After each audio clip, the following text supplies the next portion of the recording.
Hey guys, Hobbs here. In Heroic Manchester's Terrace, we're 3-manning it, and yes, we do have a 10 level advantage. We have myself, a healer, a druid healer, and a warlock. Now, the reason why we're 3-manning it is, there might be the odd chance that the mount may drop at the end, so now we have a 1 in 3 chance of achieving it, or rather than a 1 in 5 chance. Everybody pretty well knows this fight, when the Phoenix spawns.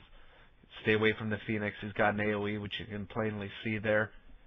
Kill the Phoenix when the egg's there, kill the egg, and then back on the boss. And of course, the next phase is when you swim around and you avoid the orbs.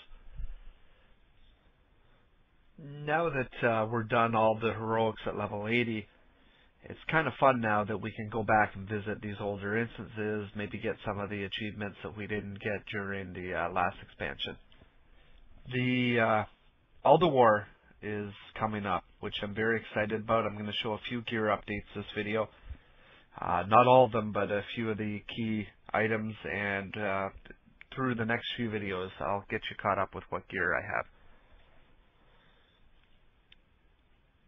Basically getting for Ulduar, looking forward to getting out of Nax, but when you do get Ulduar, you're going to get a few awesome items that now when you go back to Nax, you're going to be able to go through it even that much faster. So it's really, the next patch is going to be quite a fast, it's going to really speed up everything, I think, in the game for us. So the Cudgel of Consecration dropped, which I really wanted at level 70, and it never did drop. And the Swift White Hawkstrider dropped, so I was lucky enough to win the roll. And there it is here, one of our fun ZA runs. And if you guys remember this back in the day, it was quite in the for a new group, this gauntlet was quite interesting because you had to keep going. But as you see now, it's typical Hobbs way of pulling, just going and grind her down. You'll see we still have 19 minutes left to get the first boss down. So it is actually, I can see why they took the bear mount away, obviously. One thing you're going to notice is that so many of the Amani hex sticks drop. It's unbelievable. I think it's because you're killing them faster. I don't know if the drop rate goes up. But there's a good chance if you do this every 3 days with your guild, even if you're level 80s or 70s or whatever you're going to do, that you're going to get the frog pet too as well. So 18 minutes is spare. Time to get this boss down. So what you're seeing here now is my present raiding gear. We're going to start with my sword first. It's an item that you've seen I've had for a while, but I've never talked about it. A lot of people said, oh, that's the Sword of 1,000 Truths. Well, it has the same graphics as the Sword of 1,000 Truths, but it's actually called Slayer of the Lifeless. And it was definitely an upgrade. You'll see in the video, the sword I was using when I first went into Nax was the Infantry Assault Blade. And if you compare the two, you'll see the defense was the one stat that dropped, but everything else had increased. Of course, I lost some expertise, but I got hit rating and dodge rating. Stamina and strength went up.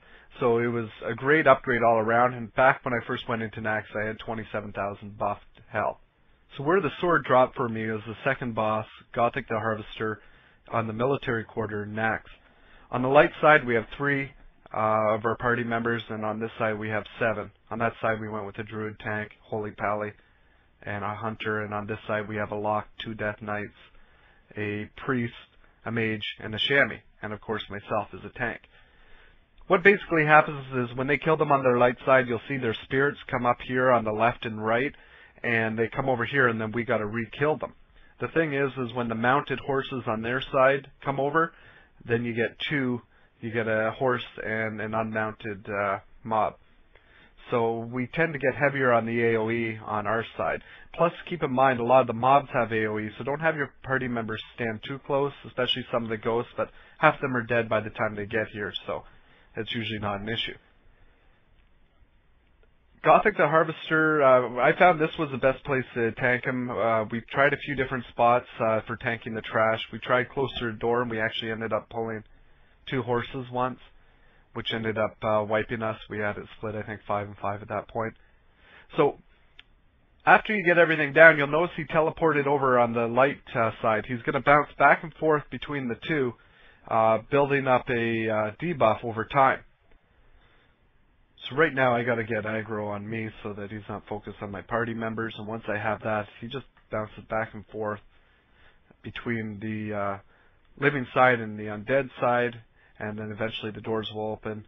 He's got that debuff actually will that he puts on us, reduces everything by, I think it's 10%, and he does that every 15 seconds. So that does add up over time.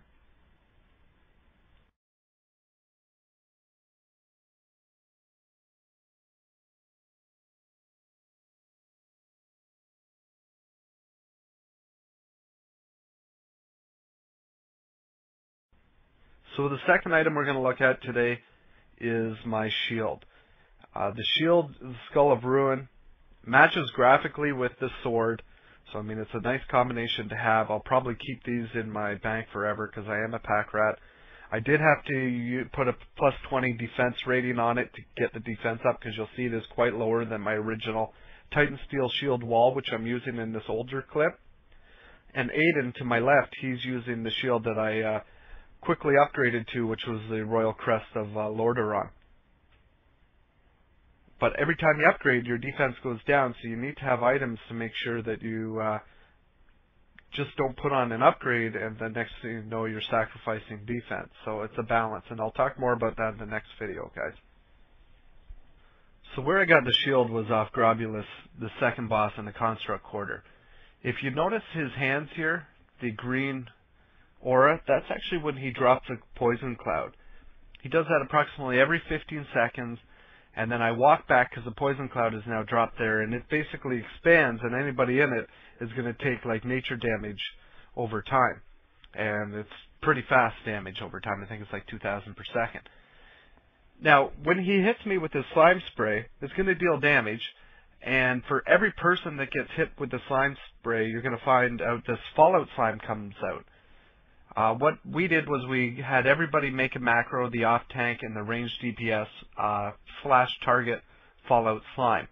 That way they hit it every time a slime pops up. You'll look at the back, see the one guy running back there with the skull in his head, he had a mutating injection, which also produces those gas clouds when it wears off. So I've spaced out all around the outside the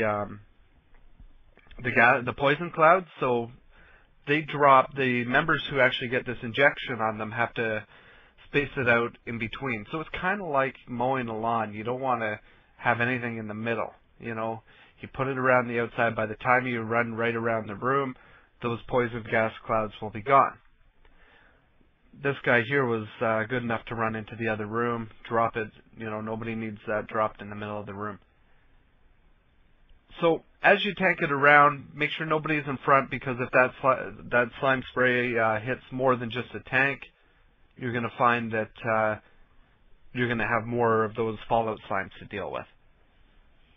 So the off tank picks up the slimes. It's a pretty easy fight. Maybe go around the room once or twice, and that's about it. And that's where I got my shield, guys. So I'm going to leave it at 2 items today. I'm going to touch on a few, but it's focused today on the sword and shield.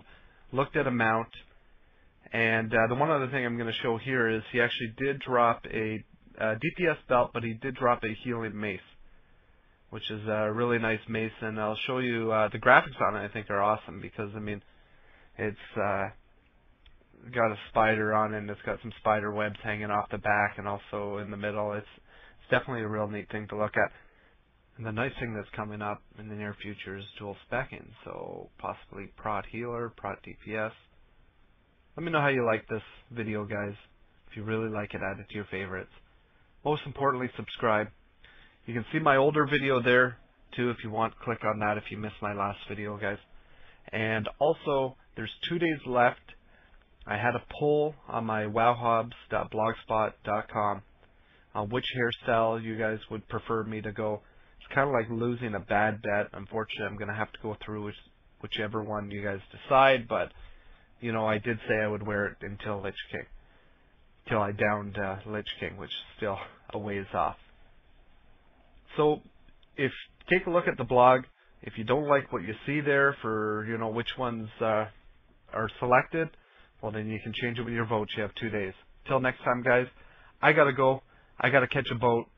Thanks again for watching The Hobbs Way of Pulling.